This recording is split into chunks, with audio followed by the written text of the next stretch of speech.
Episode 132, the iCloud Show. Today, I am going to simplify the mysterious Apple iCloud for you and help you declutter, de-stress, and take control over your photos and your backup strategy on all of your Apple devices.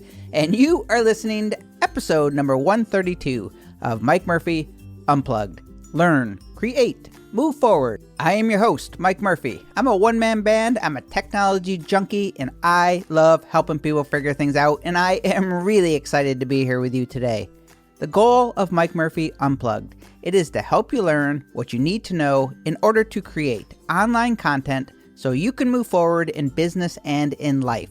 Today's episode 132 is going to be iCloud 101. The goal of today's episode is to simplify what Apple iCloud is, what it does, and cover topics that you may be too embarrassed to ask or did not realize existed, and to help you on your way to organize and back up all of your iDevices. And when you hear me use the term iDevices, I'm just lumping in the whole Apple ecosystem of products: iPhone, iPad, iPod, Apple Watch, Apple TV, etc.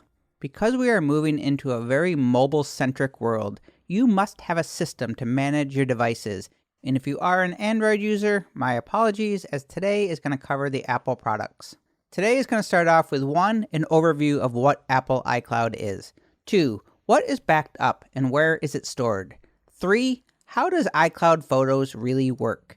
And 4, what is iCloud Drive and how can it help you in your overall backup strategy? So let's get into this episode 132, the iCloud Show. Over the years, the most frequently asked question that I get, by far, is about iCloud storage and how to free up space on iPhones and iPads. Do you frequently get error message pop-ups inviting you to purchase more iCloud storage and not sure what you should do? Do you know what gets backed up to iCloud and how to manage and access all of your backup stuff? If you delete a photo from your iPad, will it also delete from your iPhone and your Mac? What about text messages and notes and contacts and calendars and mail? Do they all get backed up? Do you know when the last time your iOS devices were backed up? And are your old devices taking up space on your iCloud storage? Did you know that you could back up 2 terabytes of any type of files for less than $10 a month and access all of your content right from your iPhone? If you are confused about iCloud, backups, photos, iCloud Drive, you are not alone. But it's really not too complicated. And once you understand it and how to work your devices into your main backup system for all of your computer and business data, you can have peace of mind and mastery over your digital world. This is where the de-stress and the declutter come into play.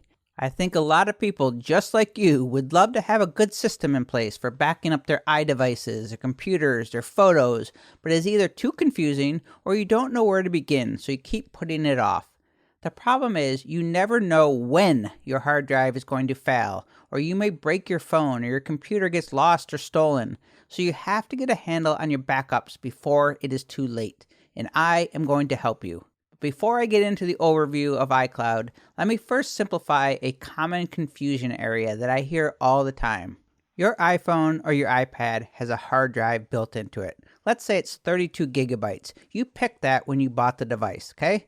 This device hard drive is unrelated to your iCloud storage. So if your hard drive is at full capacity of storage, let's say that all 32 gigabytes are being used, and you cannot take more photos or videos, buying more iCloud storage is not going to fix your full hard drive problem by itself, okay?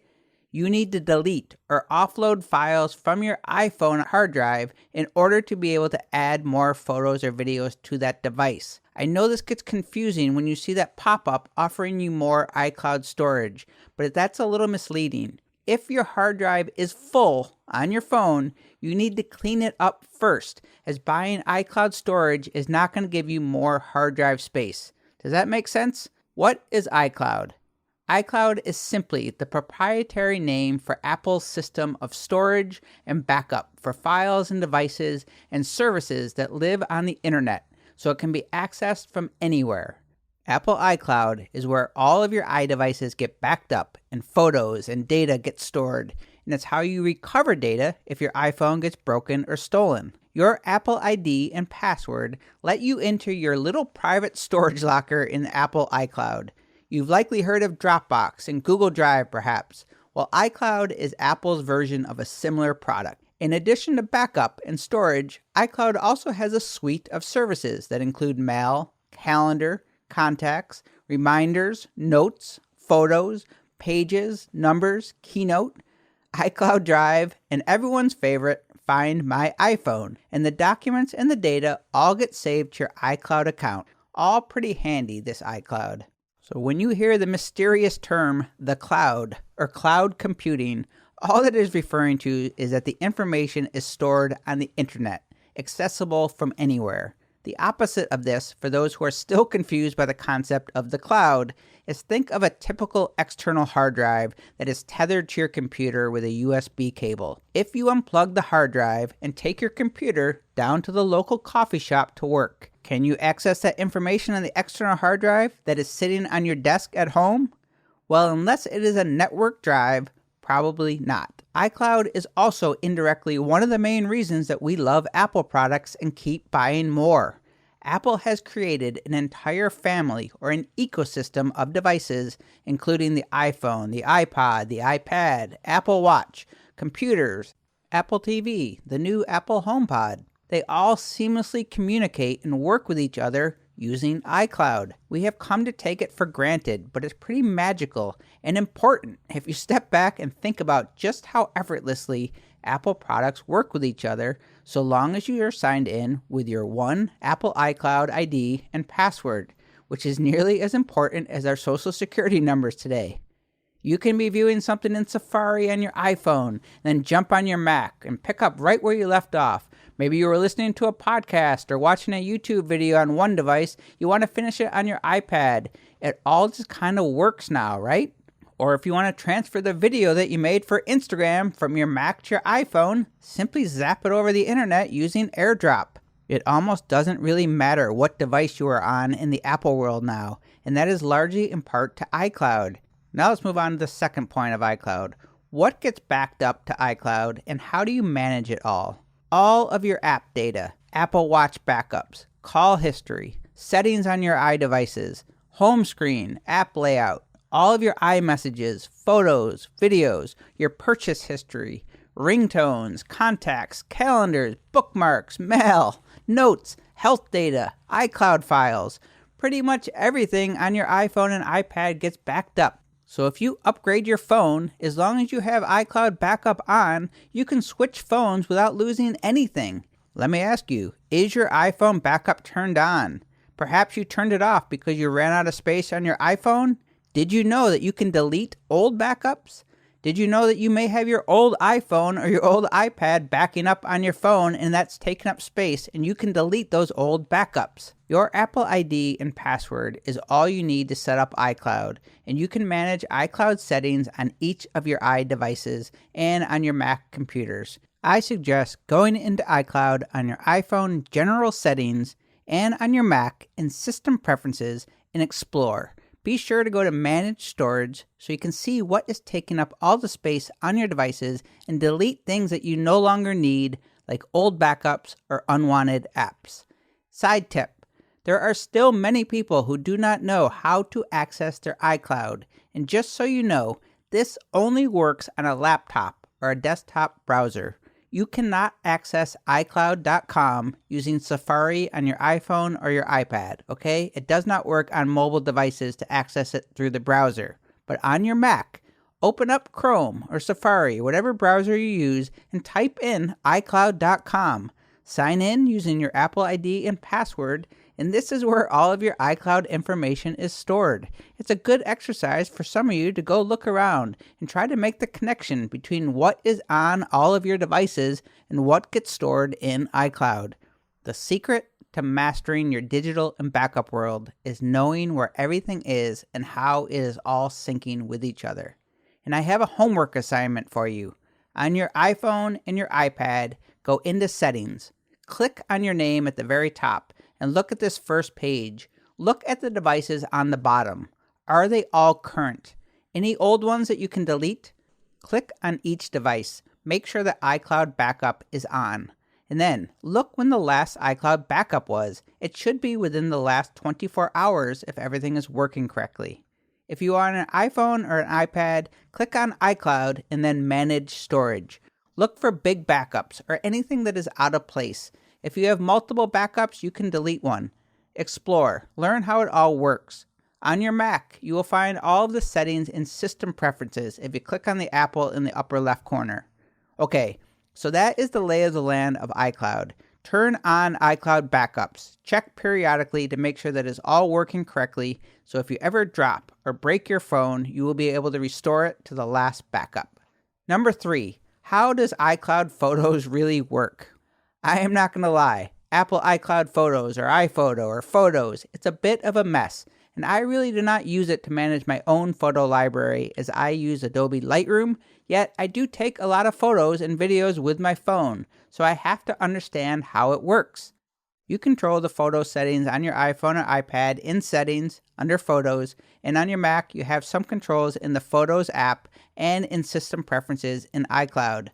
The main thing you want to do is make sure the iCloud photo library is turned on. I use optimized iPhone storage to save hard drive space on my iPhone. I also turn on Upload to Photo Stream so that the photos I take on my iPhone show up on my iPad and my Mac, and every photo and video I take is accessible on all devices and it gets backed up instantly to iCloud.